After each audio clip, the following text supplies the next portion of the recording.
እግዚአብሔር ነገሥተ ምድር ሰብሕዎ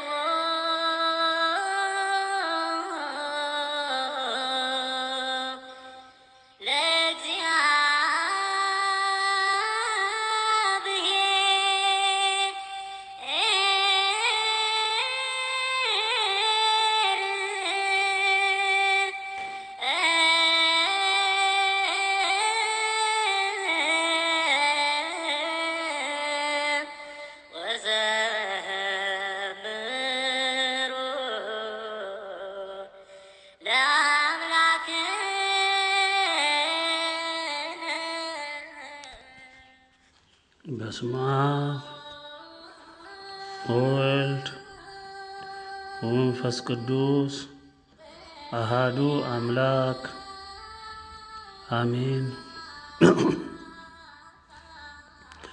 የአብርሃም የይስሐቅ ያዕቆብ አምላክ የአብርሃሙ ሥላሴ ቸሮ አምላካችን ስምህ ይክበር ይመስገን ከዘላለም እስከ ዘላለም እንደማያቋርጥ ጅረት ምስጋና ዘወትር ላንተ ይሁን።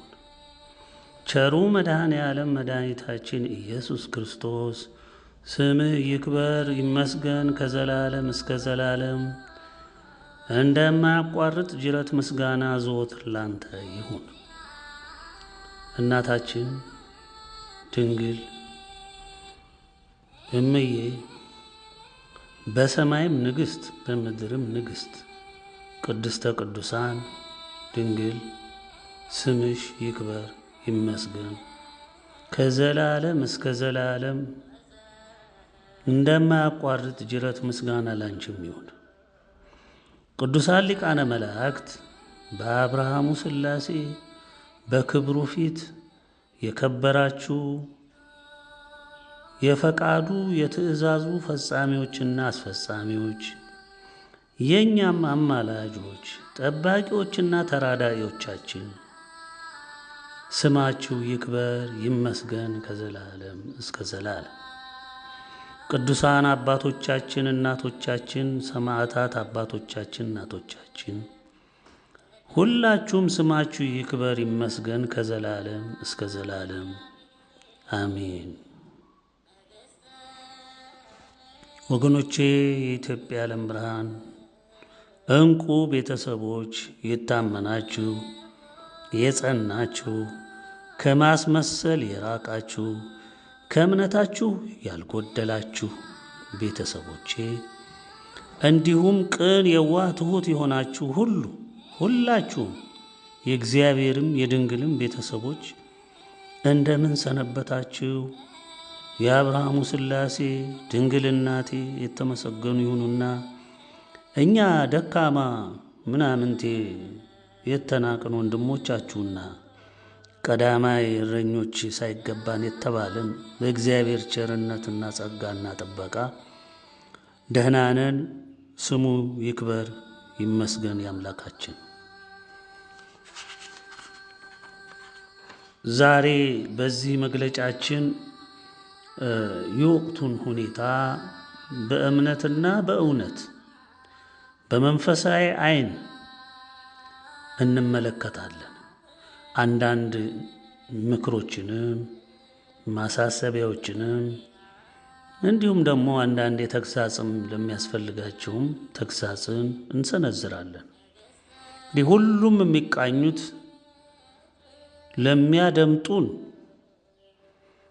እንዲጎለብቱ በመንፈሳዊ እውነት እንዲጠነክሩ የወቅቱን ሁኔታ ከመልእክቱ አንጻር እንዲረዱና እንዲመረምሩ በዛም እምነታቸው እንዲጨምር ከፍ እንዲል እንዲጽናኑም ነው።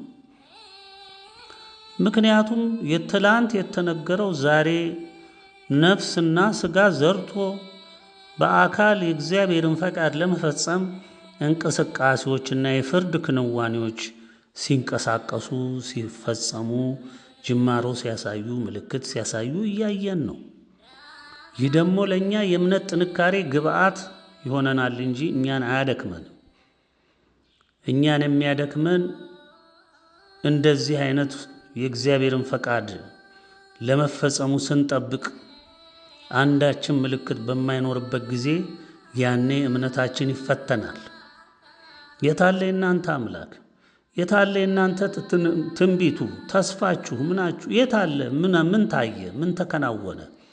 ምን ያየነው ነገር አለ? እያለ ዲያብሎስ በህሊናችሁ ላይ ክስ እየመሰረተ የእምነታችሁን ጥንካሬ እየሸረሸረ በጊዜ ሂደት ደካማና ከእምነትና ከእውነት የጎደለ በእግዚአብሔር መንፈስ ቅዱስና ቸርነት በምህረቱ ተከልላችሁ የምትጽናኑበትን እውነተኛ የብርሃን መንገድ እንድትጥሉ ለማድረግ ከፍተኛ ትግል ያደርጋል። ዛሬ ግን እኛው ደክመን በጠላት እጅ እንውደቅ ካላልን በስተቀር እኛው የምናየውን ነገር ዋጋውን ንቀን የሚከናወኑ ነገሮችን ሁሉ ማገናዘብ አቅቶን ማስተዋልም አቅቶን ከራሳችን ብንጎል ጉድለቱ የኛ እንጂ ከእግዚአብሔር የጎደለ ነገር የለም። እግዚአብሔር በሰዓቱና በጊዜው ለኛ የሚሆነውን ሁሉ ያደርጋል። ከማድረጉ በፊት ደግሞ ይናገራል። ይሄው ዛሬም የምታዩት ይሄው ነው። ዓለም እንደምታዩት መፍትሄ ያመጣለሁ ብሎ ሲዳክር ታያላችሁ። በየትኛው የዓለም ክፍል በአገራችንም ሆነ በመላው ዓለም ላይ እንደዚህ የዘቀጡ መሪዎች፣ እንደዚህ የዘቀጡ አለቆችና ገዢዎችን ታያላችሁ? እናያለንስ ብላችሁ አስባችሁ ታውቃላችሁ? አንዳቸውም የሰውነት የስብዕና ባህሪ ያልተላበሱ ፍጹም አውሬ የሆኑ ከአውሬው ሁሉንም ባህሪ የወረሱ ያጋንንት ግልጽና ሽማ የሌለው ሽፍንም የሌለው የዲያብሎስ አገልጋይና ጉዳይ ፈጻሚዎች መሆናቸውን በተግባር ይኸው እያያችሁ ነው።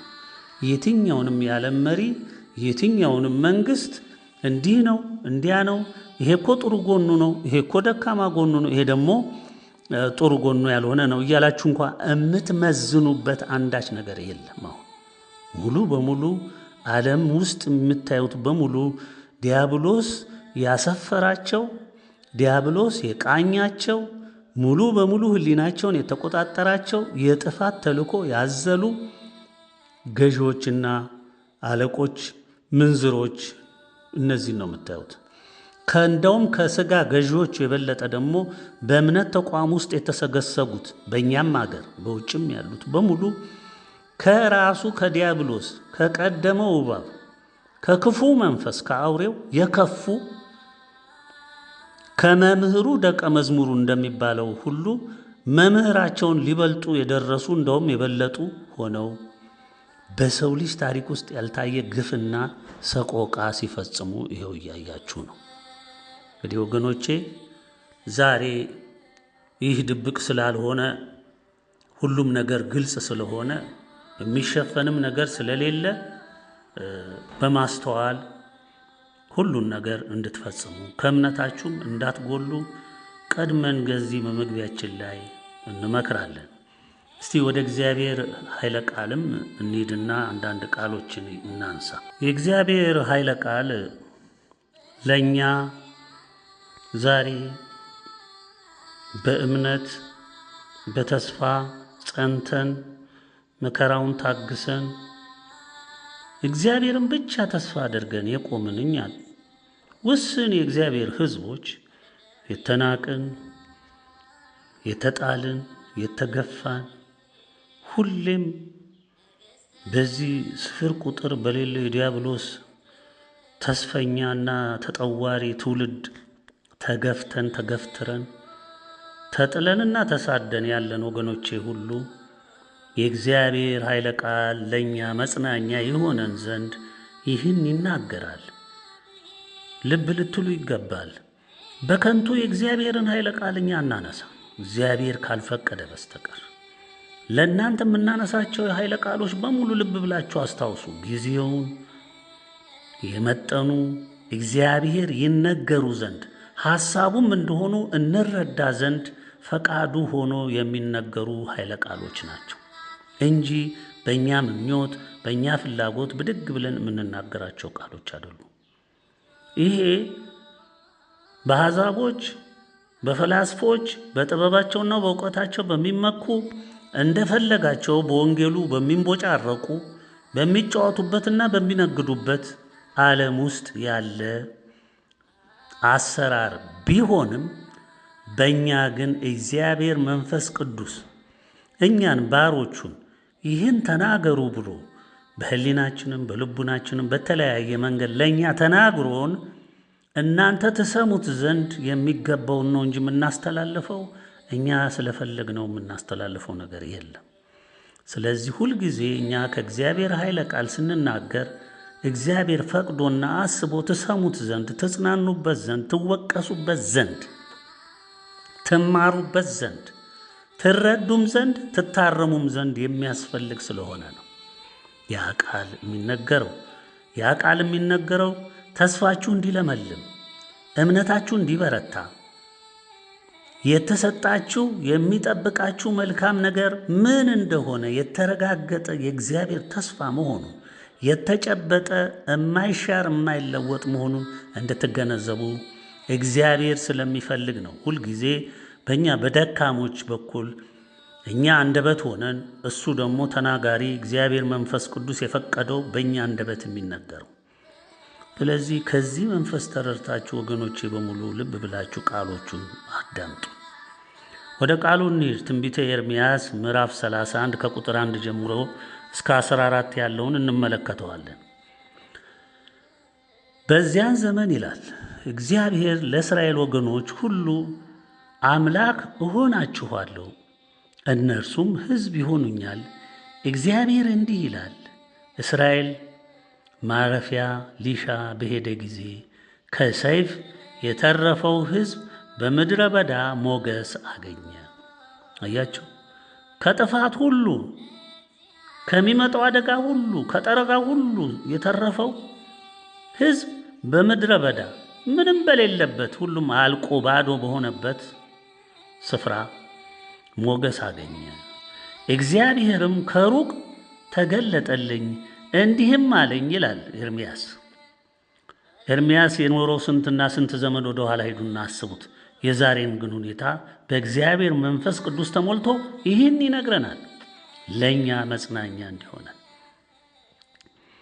በዘላለም ፍቅር ወድጄሻለሁ። የኢትዮጵያ ዓለም ብርሃን ቤተሰቦች፣ ቅን የዋህ ትሑት ሕዝቦች፣ የዚህ ዘመን ብርቅና የእግዚአብሔር እውነተኛ ተወዳጅ ልጆች የሆናችሁ ሁሉ አስመሳዮችና አጭበርባሪዎችን እዚህ ውስጥ አልደምርም። እነሱ ለፍርድ የሚጠበቁ እንደውም እጥፍ ፍርድ የሚጠብቃቸው ናቸው። በእኛ ስም የሚያላግጡ፣ በእኛ የሚያሾፉ፣ የሚያፌዙ፣ የድብቅ ወንጀል የሚሰሩ እነዚህ ሁሉ በእግዚአብሔር ፍርድ የሚካተቱና ተደብቀውም ተከልለውም የማያመልጡ ሰዎች ናቸው። ይሄ ቃል ሁሉ ማጽናኛነቱ ለእውነተኞቹ የኢትዮጵያ ዓለም ብርሃን ቤተሰቦች፣ በቅንነት ለቆሙ፣ በእግዚአብሔር ተስፋ ለሚጽናኑ፣ እምነታቸው ደከመም በረታም በመንገዳቸው ላይ በብርሃናዊ መንገድ ላይ ለቆሙ፣ ቃል ኪዳናቸውን ደክመውም ቢሆን ለሚጠብቁ፣ እግዚአብሔርን ላከበሩና ለወደዱት ለነሱ ነው። ይሄ በዘላለም ፍቅር ወድጄሻለሁ፣ ስለዚህ በቸርነት ሳብሁሽ። የእስራኤል ድንግል ሆይ እንደገና እሰራሻለሁ። አሁንም ይህን ቃል ደግምላችኋለሁ። የእስራኤል ድንግል ሆይ እንደገና እሰራሻለሁ፣ አንቺም ትሰሪያለሽ። እንደገናም ከበሮሽን አንስተሽ ከዘፋኞች ጋር ወደ ዘፈን ትወጫለሽ። እንደገናም በሰማርያ ተራሮች ላይ የወይን ቦታዎችን ትተክልያለሽ። አትክልተኞች ይተክላሉ፣ በፍሬውም ደስ ይላቸዋል።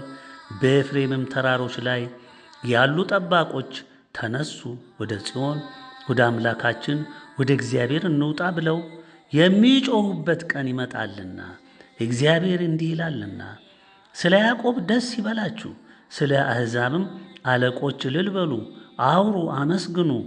እግዚአብሔር ሕዝቡን የእስራኤልን ቅሬታ ከጥፋት የሚድነውም ማለት ነው ወገኖች፣ የእስራኤልን ቅሬታ አድኗል በሉ። እነሆ ከሰሜን አገር አመጣችኋለሁ፣ ከምድርም ዳርቻ እሰበስባችኋለሁ። ልብ በሉ እንግዲህ ከየትም አቅጣጫ የተጎዳቸው የኢትዮጵያ ዓለም ብርሃን ቤተሰቦች፣ ቅን የዋህ ትሑት ሕዝቦች፣ በየትኛውም ዓለም ጫፍ ላይ ሁኑ፣ በየትም አቅጣጫ ሁኑ። በአብዛኛው አይታችሁ እንደው የዓለም ካርታ ብዙ ጊዜ በሰሜኑ አቅጣጫ ነው ያለው። ሰሜን አሜሪካ በሉት፣ የኤሽያ በሉት፣ አውሮፓ በሉት፣ የአፍሪካ ሰሜናዊ ክፍል በሉት፣ እነዚህ ሁሉ በሰሜኑ አቅጣጫ ነው ያሉት። በሰሜን ንፍቀ ክበብ ውስጥ ያሉ ናቸው። ደቡብ ውስጥ ያሉ ውስን ሀገሮች ናቸው። ደቡብ አሜሪካና ውስን ከምድር ወገብ በታች ትንሽ ውስን ሀገሮች፣ ከአፍሪካም ውስን ሀገሮች እና አውስትራሊያ። በቃ የሚበዛው ግን ትልቁ ሕዝብ ያለው ሰሜን ላይ ነው እና እግዚአብሔር ይህን ይናገራል። እልል በሉ፣ አውሩ፣ አመስግኑ፣ እግዚአብሔር ሕዝቡን የእስራኤልን ቅሬታ አድኗል በሉ። እነሆ ከሰሜን አገር አመጣቸዋለሁ፣ ከምድርም ዳርቻ እሰበስባቸዋለሁ። የትም ሁኑ የትም። በመካከላቸውም እውርና አንካሳው ያረገዘችና የወለደችም በአንድነት ታላቅ ጉባኤ ሆነው ወደዚህ ይመለሳሉ። ይኸውላችሁ እንግዲህ የተጎዱት ማለት ነው። እውሮች ማለት እንግዲህ በአካልም በመንፈስም የተጎዱት፣ የትም ሀገር ያሉት፣ በሐሳብ ያረገዙት፣ የተበታተኑት፣ ስደት ሕይወት ያስመረራቸው፣ እንክርት እንግልት ያሰቃያቸው፣ እነዚህ ሁሉ ይሰበሰባሉ። በአንድነት ታላቅ ጉባኤ ሆነው ወደዚህ ይመለሳሉ። ወደ ኢትዮጵያ ምድር፣ ወደዚች ወደ ተቀደሰች ምድር፣ የአብርሃሙ ሥላሴ ወደሚከብርባት ምድር፣ ወደሚመሰገንባት ምድር፣ ወደ ድንግል ርስት ይመጣሉ። በልቅሶ ወጡ። ልብ በሉ። ሲሰደድ ያላለቀሰ አለ? ከእናት ከአባቱ ቤት ሲለይ ከሀገሩ ሲለይ ያላለቀሰ አለ? የለም። በለቅሶ ወጡ። እኔም በማጽናናት አመጣቸዋለሁ፣ በወንዝ ዳር በቅን መንገድ አስኬዳቸዋለሁ፣ በእርሱም አይሰናከሉም። እኔ ለእስራኤል አባት ነኝና ኤፍሬምም በኩሬ ነውና። አያችሁ፣ ልብ ብላችሁ ሰማችሁት። የእግዚአብሔር ኃይለ ቃል እንዲህ ይናገራል። አሕዛብ ሆይ የእግዚአብሔርን ቃል ስሙ፣ በሩቁም ላሉ ደሴቶች አውሩና እስራኤልን የበተነ እርሱ ይሰበስበዋል፣ እረኛም መንጋውን እንደሚጠብቅ ይጠብቀዋል በሉ። እግዚአብሔር ያዕቆብን ተቤዥቶታል፣ አድኖታል ማለት ነው። ከበረቱበትም እጅ አድኖታል። አዎ ዛሬ ከሚያሰቃዩን፣ ከሚያሳድዱን፣ ከሚነቅፉን ቁጥር አንድ ጠላት ሆነን ለዓለም ሁሉ እኛ ነን አሁን የምንታየው። ከነዚህ ሁሉ እጅ እግዚአብሔር ያድነናል። ወደ እግዚአብሔርም በጎነት፣ ወደ እህልና ወደ ወይን ጠጅ፣ ወደ ዘይትም፣ ወደ በጎችና ወደ ላሞች ይሰበሰባሉ። ነፍሳቸውም እንደረካች ገነት ትሆናለች። የኢትዮጵያ ዓለም ብርሃን ቤተሰቦች ምንኛ እድለኞች እንደሆናችሁ በዚህ መዝኑት። እጅግ እድለኞች ናችሁ። በእውነት ይደነቃለሁ። እኔ ከእንግዲህም ወዲህ አያዝኑም። በዚያን ጊዜም ድንግሊቱ በዘፈን ደስ ይላታል፣ ጎበዛዝቱና በሽማግሌዎቹም በአንድ ላይ ደስ ይላቸዋል። ለቅሷቸውንም ወደ ደስታ እመልሳለሁ፣ አጽናናቸዋለሁም፣ ከሐዘናቸውም ደስ አሰኛቸዋለሁ። የካህናቱንም ነፍስ በብዛት አረካታለሁ፣ ሕዝቤም በጎነቴን ይጠግባል። ልብ ብላችሁ እንግዲህ አስተዋላችሁ። እግዚአብሔር በዚህ ሰዓት በዚህ ወቅትና እጅግ በተከፋችሁበት ሰዓት ያው የምታዩት ነው። ረሃብ ነግሷል፣ ሰይፍን በስቷል። አመፀኛና አውሬ የሆነ መንግስት ህዝብን እንደ በረት ውስጥ እንደገባ አውሬ ህዝቡን እየቆላ እያመሰ ነው። እንዳሻሩ እያመሰው ነው። ወዲያ እያመሰ በችግር እየቆላ በጦርነት እየፈጀ አለ ርኅራኄ ብዙ ግፍ እየተሰራ እያለ እያያችሁ ነው። ይህ ፍርድ ስለሆነ ነው፣ ቅጣት ስለሆነ ነው። በዚህ ቅጣት ውስጥ የሚወድቁ ደግሞ እጅግ ብዙዎች ናቸው። ለምን አይሰሙም? እግዚአብሔር የላከላቸውን ምሕረት፣ እግዚአብሔር የዘረጋላቸውን የደህንነት መንገድ 20 ዓመት ሙሉ ስንጮህ አልሰሙም። ናቁት፣ አቃለሉት። የዲያብሎስ ምክር በለጠባቸው። ከእግዚአብሔር ይልቅ የዲያብሎስን ድምፅ ነው የሚያዳምጡት።